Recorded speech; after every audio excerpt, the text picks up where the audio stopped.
Yung akala ko, hindi ako mabubuhayan ng orchids kasi how many times na ako, every year, pagka nag-Chinese New Year, bumibili si amo ng orchid.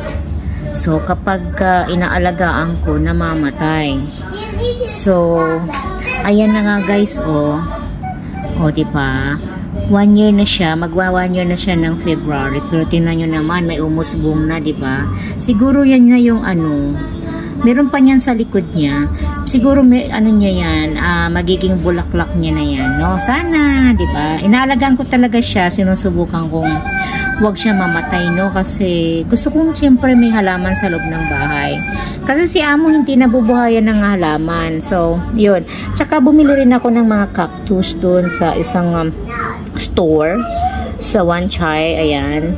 At siyempre, ito, hindi nabuhay, may isa pang natitira, naghihingalo na rin yung isa patay na talaga. So, hindi siya pwede. Hopefully ito, lumago ng lumago, no? Yan.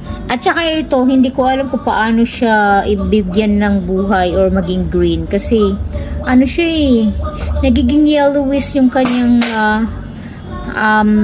tawag nito, yung kanyang leaves, yung kanyang dahon. So, hindi ko alam kung anong ilalagay dyan. Bakit ganyan? Parang malnourished, ganun ba?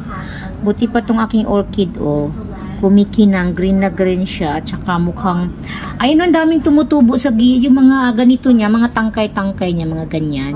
Tumutubo na sila, no? Tsaka meron pa sa likod, ayan, oh, nakita niyo yan. Kaya, masaya ako hanggang, sana umabot siya ng hanggang Chinese New Year. At kapag umabot siya at namulaklak siya, diba? Very good job, diba? Makakabuhay na ako. Pag bumili ulit si amo ng orchid, alagaan ko na siya. Ayan, alagaan ko na rin hanggang sa lumago, no? Yan, happy ako. Ito naman, ito yung halaman ni Lingchi na galing sa school. Hindi ko alam kung paano. Yung maganda naman nung nakaraang araw, pero ngayon parang lumalanta-lanta na siya.